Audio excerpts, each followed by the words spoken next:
Sa lineup ng Golden State, merong 4 na players doon ang matagal na sa team or masasabing original part ng dynasty nila. Si Draymond, Klay, Steph at si Kevon Looney. Si Iguodala kasi umalis ng Golden State. Pero yung 4 na yun, original talaga naglaro para sa Warriors.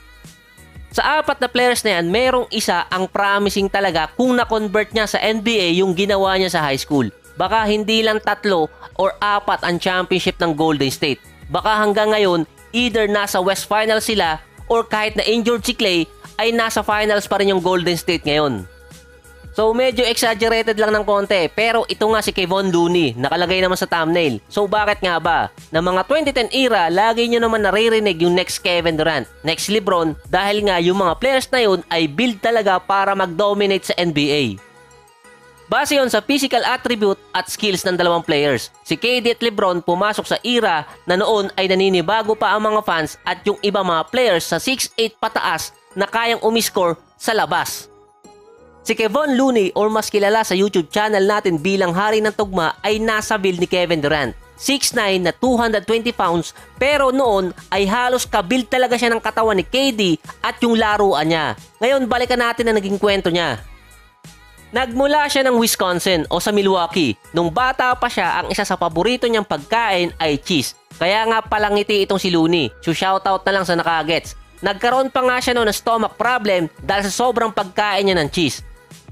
Natuto siyang maglaro ng basketball dahil sa kapatid niyang si Kevin na mas matanda sa kanya ng 6 na taon. Silang dalawa ay fans ng Los Angeles Lakers, lalo na kay Kobe. Nang bata pa si Looney ay kinokopya niya ang mga galaw talaga ni Kobe noon.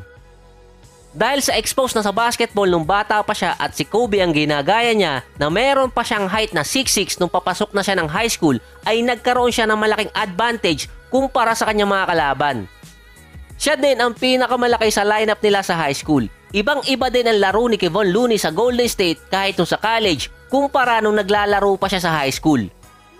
Kaya niyang maglaro ng 5 magkakaibang posisyon mula point guard hanggang sa sentro. Dominado niya ang kalaban dahil sa kanyang ball handling at mabilis talaga siyang gumalaw parang Kevin Durant.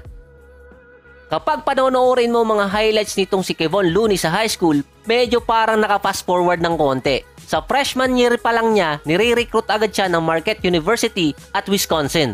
Nang sophomore year naman niya, nanalo siya bilang Player of the Year ng Milwaukee City Conference. Meron siyang average noon na 20 points, 8 rebounds at 2 assists per game. Kahit ganong kataas ang stats ni Looney, hindi pa rin sila makapasok noon sa championship round. Nang ikatlong season niya, nag-average pa siya ng 26 points, 12 rebounds, 7 blocks at 3 assists per game. Pero runner-up lang din ang nakuha nila nung season na yon. Sa huling taon naman niya sa Alexander Hamilton High School, almost quadruple-double ang average niya.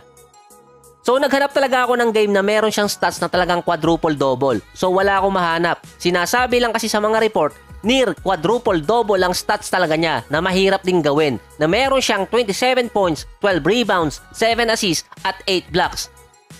Yung 8 blocks na average na yon sa almost 30 games, mahirap gawin yon. Undefeated ang team nila noon at dito na nanalo ng championship itong si Kevon Looney. Dahil sa kanyang ball handling, shooting at sa build ng katawan, tinag siya noon ng media bilang next Kevin Durant na naging ka-teammate naman niya sa Golden State. Nakapasok pa siya sa McDonald All-American matapos niyang mapili din bilang Wisconsin Mr. Basketball. Siya din ang sinasabing ikalawang player noon mula sa Wisconsin o sa Milwaukee ang nakakuha ng national attention. Kasama din siya sa top 20 ng lahat ng ranking mula ESPN, Rivals at Scouts. Ang jersey number naman ni Looney ay 5. Yun ang ginagamit talaga niya sa high school na balak niya na magpalit. Pero ayon nga sa kanyang close friend na si Wattie Mahid ay si Looney kaya number 5 dahil kaya niyang laruin ang lahat ng posisyon, point guard to center. Kung ganun kagaling si Looney sa high school, anong nangyari? Bakit hindi yun na-translate sa NBA kahit sa college? Nakita naman nung high school matatawag mo siyang unicorn tulad ni Kevin Durant at ni Kristaps Porzingis. Nang pipili na kasi si Looney ng team, walang nakapag-predict na sa UCLA siya pupunta. So sinabi na nga niyang paborito niyang team ang Lakers at usual yun ang pipiliin niya. Ayon niya kay Kevon Looney, ang UCLA ang merong most beautiful campus na nakita niya. Nung una, sinasabing hindi siya bibigyan ng guaranteed role dito sa UCLA bilang freshman.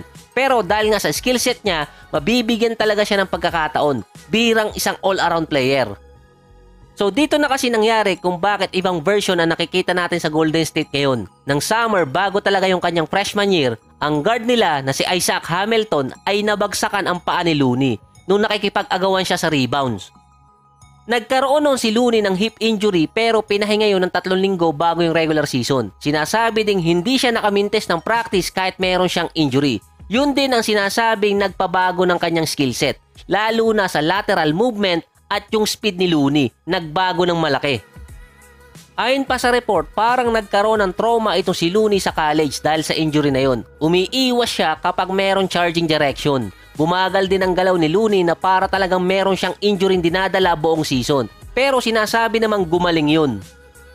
Sa unang game niya, umiscore agad siya ng 20 points, 8 rebounds at 3 assists. Nakapagtala siya ng at least na 4 na double-double sa unang 5 games niya sa UCLA. Yun ang una sa history ng team bilang freshman. Nakapagtala din siya ng career high na 27 points at 19 rebounds.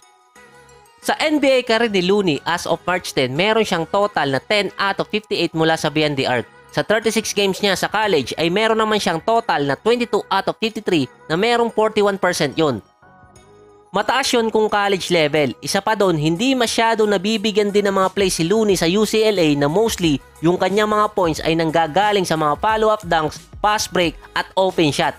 Yung isang season niya sa college ay meron siyang average na 11 points, 9 rebounds, 1 assist, 1 steal at 1 block per game na meron pa siyang 47% sa field. Maganda pa rin naman yung stats na nakuha ni Looney, kaso yung injury na nangyari sa kanya parang nabura yung ibang skill set niya. Kaya naging traditional big man ang dating niya sa college. Nang 2015 draft, marami mga players doon ang nakuha sa Kentucky. Noon, projected si Looney na papatak ng nasa mid-first round. Nasa green room noon si Kevin Looney dahil yung mga nandito ay mga projected lottery pick. Napili na yung number 5 hanggang 13, lumagpas na yung 18 tapos papasok na yung 20. Dito, yung nanay ni Looney ay medyo nalulungkot dahil nga papasok na din yung mid-20s ng selection. Lumabas siya ng green room at parang umiiyak na ayaw ipakita dito kay Looney.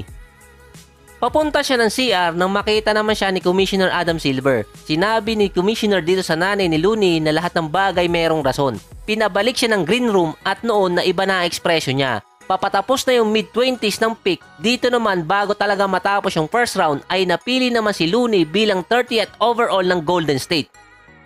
Ang 2015 draft class, 26% doon ang napili talaga na hindi naglaro sa NBA kahit isang game. Meron pang napili sa first round ang kasama sa 26% na yon. Ang sinasabi naman dahilan kung bakit bumagsak si Looney sa number 30 na muntikan pa ngang pumasok ng second round ay dahil sa hip injury niya. Nakita agad kasi ng mga scout na bumagal talaga ang laro niya at dinenied naman ang kampo ni Looney na nagkaroon ng procedure doon. Meron pa nga mga nalaman si Looney noon na yung ginagawa niya dati sa UCLA ay hindi naniniwala ang ibang mga scout at executive ng NBA na mayroon siyang magandang work ethics. Base naman sa report kaya siya pinili ng Golden State ay dahil wala naman nakitang palatandaan na nagkaroon talaga siya ng surgery or treatment sa kanyang baywang. Base pa sa report, alam din ng Golden State na merong hip injury itong si Looney at gagaling naman yon kung mabibigyan talaga ng mahabang panahon. Dahil yung 3 weeks after nga siyang magkaroon ng injury ay naglaro agad si Looney na makikita namang pilit yung laro niya. Para paikli natin yung kwento ni Looney ay nanalo naman siya ng 2 championship sa Golden State at noon nagkaroon pa siya ng average ng 16 minutes per game. Nasa average lang din siya ng 4 points, 4 rebounds at 1 assist per game na hindi na niya naibalik yung dati niyang game. Kung nagkataon talaga, iba ang Golden State ngayon. So yan muna ang kwento ni Kevon Looney kung ano nga ba nangyari sa kanya at iba ang nakikita nating version kumpara sa mga nakikita natin sa high school. So hanggang dito na lang ulit. Kung meron kayong komento o reaksyon ay ilagay nyo na lamang sa comment section.